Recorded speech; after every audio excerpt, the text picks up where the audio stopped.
for putting up with us, but for now, minimum wage will have to do. With this being the final celebration of our abuse of taxpayer money, I can't help but be amazed that passes time so quickly. It seems like only yesterday I swam up from Jamaica to here.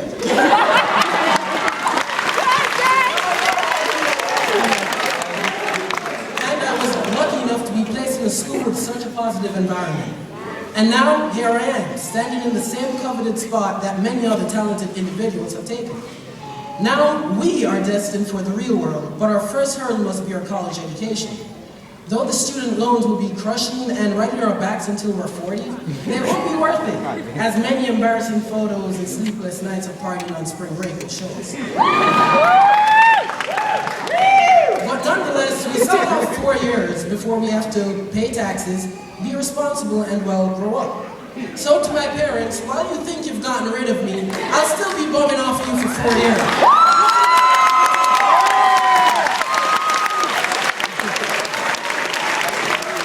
But alas, I must say goodbye to this fine institution and its free-free.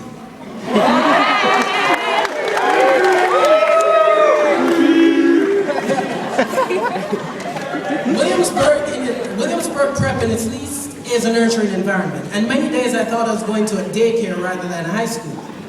Teachers here will go way past the extra mile to ensure that work gets done, nagging the hell out of kids, parents, and counselors just to ensure assignments are finished. Classes are conducted in the hopes that everyone will understand, with teachers spending hours every week planning their lessons to teach students. It took me a while to get accustomed to such an intellectual climate.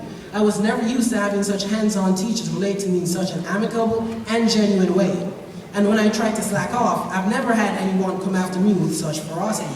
In my opinion, if you try to slack off in Miss Schmager's class, she's gonna try and cram the book into you. But while the teachers took their jobs very seriously, they did not spoon-feed us. The preparatory aspect of Williamsburg Prep truly came into perspective, with classes like government and economics being added to our roster in order to educate us on how to behave in college.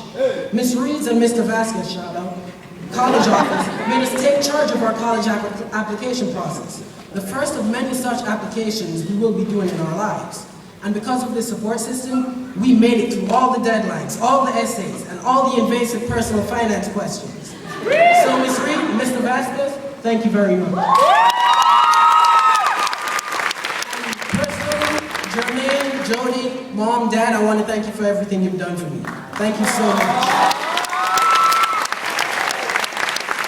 Without your help, I wouldn't be near where I am right now, because anytime I tried to limit myself, you told me I could be whatever I wanted to.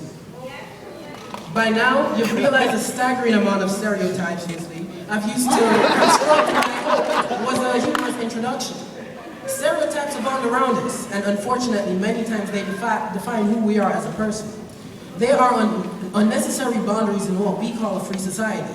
And if it is one thing that my peers and I need to do for the future, it is to eliminate any and all boundaries between people.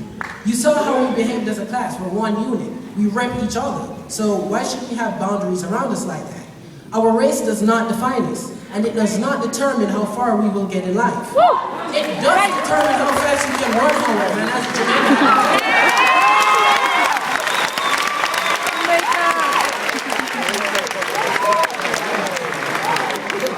Stereotype of public education in the inner city, which states that we would be offered a second-class education just because we grew up in Brooklyn. Yet, despite this, we worked hard with our teachers and can now brag about the diverse set of universities we were admitted to. It is not where we come from that defines our successes, but rather how hard we plan on working in order to achieve our aspirations. And at this point, we have worked too hard to let it go to waste. Who we are as humans is not determined by the expectations society places upon us, but instead we must work to shatter those beliefs and do what we can to make our families proud. At the heart of it, we are inheriting the sins and accomplishments of generations before us, and it is up to us to both absorb these things and build upon those achievements. We cannot allow ourselves to be distracted by the petty trappings presented to us and cause them to lose sight of our goal. We must instead strive to be the innovators and creators of tomorrow, proving our stereotypes wrong while creating a better future. If we made it this far, why bother messing up? With all the talent we as the class of 2013 possess, we must therefore seize every opportunity and make it all pay off. We have too many people looking forward to our successes. Our parents, our teachers, and even our friends all count on us to utilize this chance. I've learned so much in these 2 years, mainly how to be an American, but both academically and socially, and I have you all to thank for that. The class of 13 was filled with many fun and outright hilarious memories, from seeing Mr. Smith dance on senior trip, to mosh pits at prom. It was memorable, but it was only the start to our stories. So with that, I thank you all. I wish you the best of luck. Thank you, bass guy.